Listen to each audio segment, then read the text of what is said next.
నమస్తే వి న్యూస్ కి స్వాగతం. గుంటూరు జిల్లా గారపాడు గరుడాచలపాలెం పొలంలో దళిత మహిళపై దాడి జరిపిన వారిని వెంటనే శిక్షించాలని 5వ వ్యవస్థాపక అధ్యక్షులు రాజసుందరం బాబు డిమాండ్ చేశారు. దళిత మహిళలపై జరిగిన దాడులను నిరసిస్తూ శనివారం ఆయన గుంటూరు జిల్లా కలెక్టరేట్ వద్ద ధర్నా కార్యక్రమాన్ని నిర్వహించారు.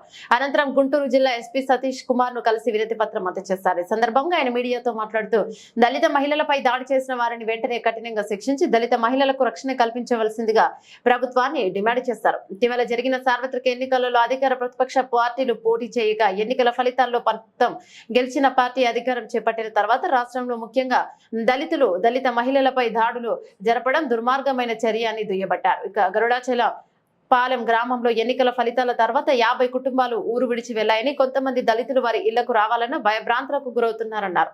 అలాగే దాడులకు గురైన బాధితులపై తిరిగి బైండ్ ఓవర్ కేసులు పెట్టడం దుర్మార్గమైన చర్య అని పోలీసుల తీరుపై ఆయన మండిపడ్డారు. గారపాడు గ్రామంలో ఎన్నికల ఫలితాల తర్వాత దళిత మహిళపై దాడులు జరిపిన వారిపై 4 కేసులు నమోదు చేయగా ఇంతవరకు దాడులు చేసిన వారిని అరెస్టు చేయలేదని, వెంటనే వారిని అరెస్ట్ చేసి దళిత మహిళలకు న్యాయం చేయాలన్నారు. వారికి న్యాయం జరిగే వరకు ఎంతవరకైనా పోరాడతామన్నారు.